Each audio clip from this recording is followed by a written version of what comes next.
পৰা চৰকাৰ আমি বদলাব নোৱাৰো হয় নহয় বদলাব পাৰিম 26ৰ ইলেকশ্যনত বিজেপি খৰুৱাৰ পৰা হয় নহয় সেইকাৰণে মই সয়নে সপোনে এটাই দেখি আছো যে 26ত মোমাই আৰু চাচা আৰু মামা এই দুইজনক মই সদায় সপোনত দেখি থাকো যে দুইজনক ৰছীৰে চকীৰে সৈতে বান্ধিছো আৰু দুখীয়া মানুহবিলাকক লগত লৈ এনেকে দলিয়াই দিছো সদায় দেখি থাকো এইটো সপোন পূৰ হ'বনে নাই পূৰ হ'বনে নাই চাচা আৰু মামাক দলিয়াই দিব পাৰিম নে নাই পাৰিম নে নাই পাৰিম নে নাই পাৰিম নে নাই মই সকলো ৰাইজকে অনুৰোধ জনাইছো এটাই সংকল্প লওক যে চাচা আৰু মামাক 2026ত দলিয়াব লাগিব আৰু যদি দলিয়াব নোৱাৰো সদায় মামাৰ অত্যাচাৰৰ বলি হৈ থাকিব আজি সংখ্যালঘু ল'ৰা এজনক যদি কোনোবা এটা কেছত পুলিচে ধৰি লৈ গ'ল ৰাতি 2টা বজাত দৌৰিবলৈ দি পিছফালৰ পৰা গুলিয়াই মাৰি দিয়ে মানে নে নামাৰে এনকাউণ্টাৰ কৰে নে নকৰে চৰকাৰে এই কাম কৰিব পাৰে জানো কৰিব নালাগে হয়নে নহয় কিন্তু হিমন্ত বিশ্ব শৰ্মাই গাড়ী আৰু টুপি দেখিলে পাগলা হৈ যায় আৰু লগে লগে গুলিয়াবলৈ নিৰ্দেশ দিয়ে হয়নে নহয় হয়নে নহয় হয়নে নহয় গতিকে এই অসম আমি বদলাব লাগিব হিন্দু আৰু মুছলমান একেলগে থাকিব লাগিব মুছলমানে হিন্দুৰ বিৰুদ্ধে কথা কোৱা বন্ধ কৰিব লাগিব আৰু হিন্দুৱে মুছলমানৰ বিৰুদ্ধে কথা কোৱা এৰি দি একেলগে ক'ব লাগিব যে হিন্দু মুছলমান সকলোকে আমাক সমভাৱে জীয়াই থাকিবৰ কাৰণে অধিকাৰ দিয়া অধিকাৰ দিয়া অধিকাৰ দিয়া হয়নে নহয় হয়নে নহয় অসমৰ 100জন মানুহৰ ভিতৰত 28জন মানুহৰ মাটি নাই ভূমি হয় আনৰ মাটিত থাকে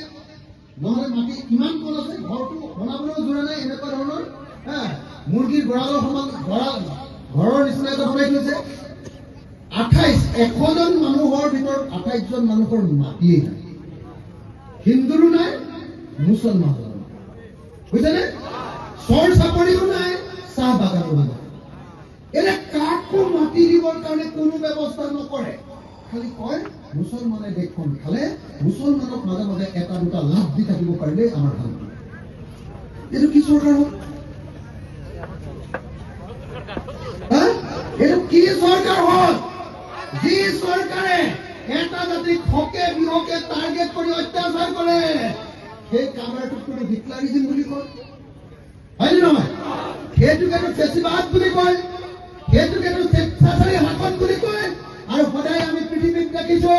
যে যদি কোনোবা শাসকে স্বেচ্ছাচাৰী শাসন চলায় তেনে ৰাইজে ধৰি বান্ধি সেই স্বেচ্ছাচাৰী শাসকক সদায় নদীৰে দলিয়াই পেলাই দিয়ে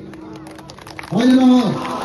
গতিকে হিমন্ত বিশ্ব শৰ্মাই 25 বছৰ কেতিয়াবা কংগ্ৰেছত থাকে কেতিয়াবা বিজেপিত থাকে বহুত অত্যাচাৰ কৰিলে তেওঁক আৰু সহ্য কৰিব নোৱাৰি যেনে তেনে 26ত আমি তেওঁক ব্ৰহ্মপুত্ৰত দলিয়াই পেলাবই লাগিব আৰু পেলাবই লাগিব এই সংকল্প মই প্ৰত্যেকজন মানুহৰ মনত লৈ যাব পাৰে মই সকলোকে অনুৰোধ জনাইছো মই প্ৰথম কিছু কথা কলো মই কলো যে আমাক এনেকুৱা চৰকাৰ লাগে যি চৰকাৰে আমাৰ জীৱন আৰু সম্পত্তিৰ নিৰাপত্তা প্ৰদান কৰিব হয়নে 2 নম্বৰ আমাৰ মৌলিক সমস্যাবিলাক সমাধান কৰিব মাটি দিব বানপানীৰ পৰা ৰক্ষা কৰিব দলং দিব ৰাস্তা দিব স্কুল দিব আৰু হস্পিটেল দিব এইকেইটা বস্তু যদি কোনোবা চৰকাৰে দিব নোৱাৰে তেতিয়াহ'লে সেই চৰকাৰৰ লগত আমি নাই হয়নে নহয় হয়নে নহয় হয়নে নহয় আৰু এই কথাটো সদায় মুছলমান হৈ থাকিব কাৰণে সদায় ভয় কৰি থাকিব লাগিব মুছলমান হৈ থাকিব কাৰণে সদায় ভয়ে ভয়ে খালি কংগ্ৰেছকে ভোট মাৰি থাকিব লাগিব কাৰোবাৰ ভোট বেংক হৈ থাকিব লাগিব এনেকুৱা নহয় সত্যৰাই স্পষ্ট ৰূপত এটা কথা কৈ দিয়ক বিজেপিক যেনেকৈ উপৰাম বুলি কৈছো কংগ্ৰেছকো স্পষ্ট ৰূপত কৈ দিয়ক যে তোমালোকে যোৱা ৭৭ বছৰ শাসন কৰাৰ পাছতো মুছলমান মানুহক কিয় মাটিৰ পট্টা নিদিব কিয় নিদিব দিব লাগে নে নালাগে দিব লাগে নে নালাগে লাগে নে নালাগে যদি আজি পট্টা দি থৈ গ'লহেঁতেন তেতিয়াহ'লে হিমন্ত বিশ্ব শৰ্মাই আপোনালোকৰ ঘৰবিলাক ভাঙিব নোৱাৰিলেহেঁতেন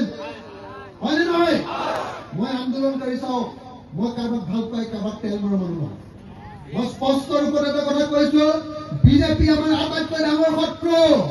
কিন্তু কংগ্ৰেছেও কিন্তু বৰ খুদাই এই বিষয়ে আমাক যোৱা নাই মাজে মাজে সিহঁতো আমাক বিচাৰ কৰি আছে হয়নে নহয় ৰাইজ সেইকাৰণে মনত ৰাখিব লাগিব যে যেতিয়াই কংগ্ৰেছক ভোট দিম এবাৰ স্পষ্ট ৰূপত ক'ব লাগিব ভোট দিছো হয় এইবাৰ যদি কাম নকৰা ব্ৰহ্মপুত্ৰত তোমালোকক বিজেপিৰ নিচিনাকে আকৌ দলিয়াই পেলাম হয়নে নহয় সেইকাৰণে ৰাইজৰ দলে এবাৰ কৈছো ৰাইজৰ দলে অখিল গগৈয়ে আমি কৈছো যে এইবাৰ যিখন চৰকাৰ হ'ব এইখন চৰকাৰ অকল কংগ্ৰেছক কৰিবলৈ দিব নালাগে যদি অকলে কৰিবলৈ হ'লে আকৌ আগৰ নিচিনা দালালি কৰিব লাগে হয়নে নহয় ল'ব 126টা সমষ্টি 65টা সমষ্টিত জিকিলে চৰকাৰ কৰিব পাৰে 70টা সমষ্টিত যদি আমি জিকো গোটেইবিলাকে তাৰ 20টা সমষ্টি যদি আমাৰ হাতত ৰাইজৰ দলৰ হাতত থাকে তেতিয়াহ'লে কংগ্ৰেছে লেটিপিটি কৰিব নোৱাৰে বুজিলে নাই কংগ্ৰেছক তেতিয়া মই কম মই 5টা কাম কৰিবলৈ দিম যদি চৰকাৰ নিজে বনাওঁ তেতিয়াহ'লে 5টা কাম কৰিম আৰু যদি চৰকাৰ আনৰ লগত বনাওঁ তেতিয়াহ'লে 5টা কাম কৰিবলৈ মই সেই চৰকাৰক বাধ্য কৰিম আৰু যদি সেই 5টা কাম নকৰে তেতিয়াহ'লে সেই চৰকাৰকো এদিনৰ ভিতৰতে বিদায় দিম